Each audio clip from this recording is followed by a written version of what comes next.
En croisant une énième chaîne nazie sur TikTok hier, un énième compte nazi, j'ai eu un tilt, parce que bon, c'est vrai que moi j'archive et j'analyse, je suis pas du tout dans le combat, même pas contre l'islam, même si je suis anti-islam en apparence, enfin en réalité en apparence, en fait je suis plus l'équivalent de quelqu'un qui cherche à écrire un livre, hein. Ça s'arrête là, je fais rien du tout. Et j'emmagasine du constat pour ensuite trier tout ça, enfin bref. Ça fait un an que j'étudie l'influence de l'islam sur le nazisme extérieur à l'islam. Et évidemment, je suis blindé, je suis blasé, je croise la sphère antisémite et nazie partout, enfin à beaucoup d'endroits. Et j'ai toujours été rassurant et rassuré, ça se voit. Il n'y a pas besoin d'écouter par exemple toute une vidéo de 2 heures. Au bout de 3 minutes, vous savez si ça appartient à cette sphère ou pas. Pourquoi? Parce que pour des raisons géométriques abstraites, il y a une énorme couronne de vide entre la sphère antisémite et puis l'extérieur. Et donc, il y a un fort écart de distance entre deux productions. Si vous prenez une production anti-juive et que vous prenez ou antisioniste, enfin antisémite quoi, et que vous prenez une production qui ne l'est pas, elles vont pas se ressembler, même pendant 10 minutes, en fait. Même si vous prenez 10 minutes, enfin 10 minutes c'est peut-être peu, mais même si vous prenez un petit quart d'heure, admettons deux vidéos de 2 heures YouTube, mathématiquement, il vous suffit de prendre un quart d'heure de l'une, un quart d'heure de l'autre, les différences se voient tout de suite. Elles n'ont pas de quart d'heure commun. Il y a un paradigme langagier, il y a tout ça. Mais, et donc du coup, pour moi, l'affaire est classée sur le plan théorique. C'est-à-dire que je peux pas sauver les gens du nazisme tout seul, comme ça, avec un compte, un arrobase. Et en plus de ça, c'est très rassurant parce que la sphère nazie et sa théorie s'axiomatisent très bien. Et donc on les voit tout de suite, les axiomes. En fait, c'est même... on pourrait éclater de rire parfois, mais bon, c'est pas mon sujet, mais vous avez des théories qui s'axiomatisent moins facilement, hein. C'est pour ça que j'ai interviewé Dio, c'est que je lui ai demandé d'énoncer, je l'ai amené à verbaliser les postulats dont il part, puisque tout est dans les postulats, c'est pas une théorie qui va énormément s'éloigner de ces postulats.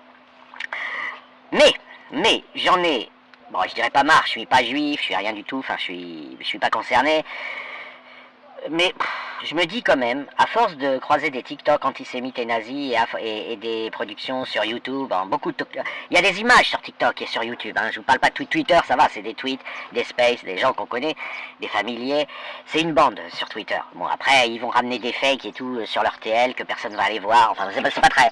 Mais moi je pense... Putain, 3 minutes d'introduction pour dire...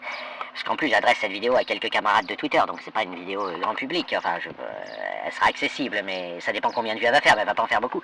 Moi je pense que vous auriez tout à gagner à faire un gros site, enfin un site internet, pas un YouTube, pas un Twitter, pas un TikTok, un site internet avec des liens hypertextes, un sommaire, une articulation et un debug complet de tous les gros, de tous les gros trolls nazis. Et comme ça, vous économisez du temps. Quelqu'un vous parle du Talmud, vous répondez pas, vous dites je te mets dans la bulle un lien, tu cliques, t'as les réponses.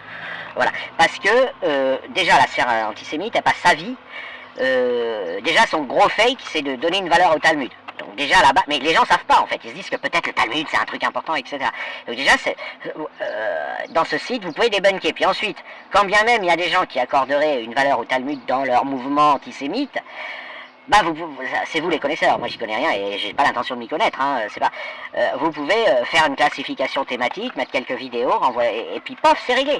C'est réglé. Les spectateurs ils cliquent, ils voient, parce que à la différence d'une vidéo que vous êtes obligé d'écouter entièrement ou d'un TikTok que vous êtes obligé d'écouter entièrement, un site internet clé en main de référence nickel qui démontre tous les principaux délires de cette sphère, les gens n'auront pas besoin de tout écouter. Ils vont dans le sommaire, ils disent qu'est-ce qui m'intéresse. Rebecca, par exemple, vous savez, le fake de Rebecca. Il clique, 2 minutes. Qu'est-ce qui m'intéresse? Van der Leyen, les valeurs du Talmud, il clique, hop, c'est débunké tout de suite. Je rappelle, Van der Leyen, elle a dit par politesse que l'Europe avait les mêmes valeurs que le Talmud. Elle a énoncé une liste de trucs qui mangent pas de pain. Et en fait, elle a fait ce discours honorifique dans une université à Jérusalem devant des étudiants Talmud. Elle allait pas dire le Talmud c'est de la merde. Voilà. Mais elle aurait été dans une université bouddhiste, elle aurait dit l'Europe a les valeurs du bouddhisme. Elle aurait été chez des jésuites, elle aurait dit oh j'ai beaucoup de respect chez les jésuites. Et elle aurait été chez les pompiers, elle aurait dit à quel point les pompiers c'est important. Et elle aurait été chez les collectionneurs de papillons, elle aurait dit l'Europe accorde une grande importance aux papillons. Qui nous colore la nature, voilà. Mais la sphère nazie, elle adore prendre Van der Leyen sans dire où est-ce qu'elle a fait ce discours de politesse, etc. Vous voyez ce que je veux dire? Un site où les gens cliquent sur l'élément qu'ils veulent. Et allez économiser mais une quantité gigantesque. Et après, s'ils veulent pas cliquer, tant pis pour eux. Voilà, mais en plus, le site fera en soi des vues. C'est pas moi qui vais le faire, hein. Moi c'est une suggestion, moi je m'occupe de rien du tout. Il fera en soi des vues et la sphère nazie sera décapitée de tous ces délires. Parce que vraiment là, hier j'ai encore croisé un TikTok avec de la musique de fond, une réalisation de malade et dingue. Or, si un tel site existait, pof, en commentaire, vous mettez le lien. Et comme vous pouvez pas forcément mettre des liens actifs en commentaire, vous dites Google et vous prenez, comme a fait Aposta Kafir avec son site, aposta.fr, on peut pas faire plus simple, et bien vous faites debunk, je sais pas moi, débunker les nazis, et puis vous dites, t'as qu'à chercher le site débunker les nazis, c'est réglé. Voilà, parce que vraiment, c'est... En plus de ça, ils se sont entraînés, ils sont nombreux. Alors, ils vont. Le truc, c'est que si vous n'avez pas un site clé en main où vous cliquez sur un sommaire, il vous cite des numéros de passage, etc. Les gens se feront avoir tout simplement parce qu'ils ont envie de se faire avoir. Vous voyez, les antisémites, ils ont envie de se faire avoir. Donc il faut leur mettre tout cuit le débunkage. Il ne faut pas leur expliquer. Il ne faut pas leur mettre un lien spécialisé vers tel chapitre. Là, c'était... c'est marrant d'ailleurs. C'était un passage du Talmud qui dit que Jésus a été lapidé. Bon, c'est pas faux. Sauf que, évidemment, ce que fait la vidéo, c'est qu'elle oublie de dire que le Talmud, c'est un bloc-notes, c'est un mémo. C'est pas seulement un débat où tout le monde se crêpe le chignon, c'est aussi un mémo, une liste de trucs, voilà, les gens ils disent que c'est fiable ou pas, ça dépend, mais en tout cas, ça n'est pas engagé. Et la thèse que Jésus a été lapidé, par exemple, Ben Yehuda me l'a sortie, donc elle est banale.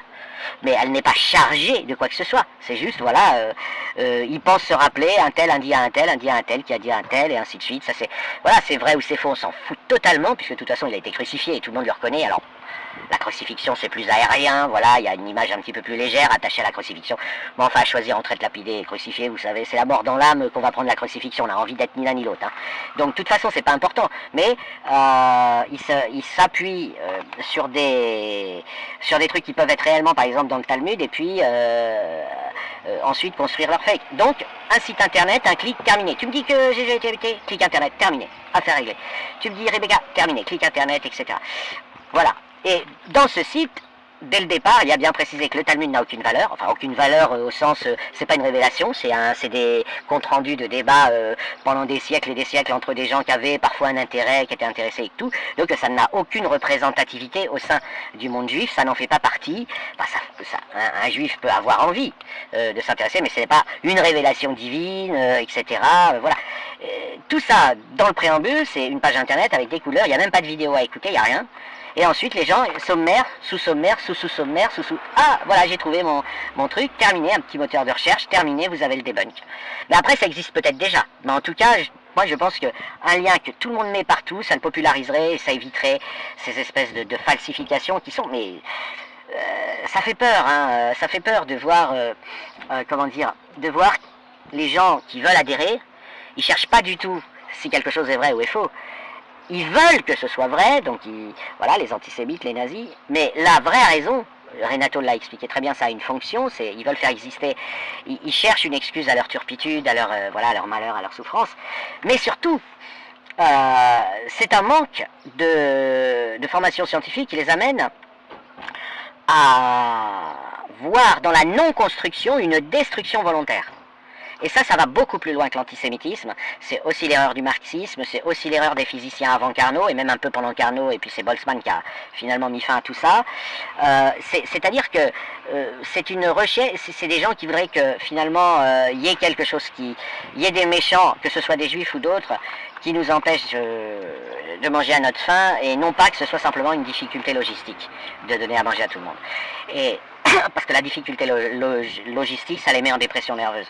Vous voyez, se dire, ah merde, il n'y a personne qui est vraiment... C'est de la faute de personne s'il y a des gens qui meurent de faim, des malheureux, etc.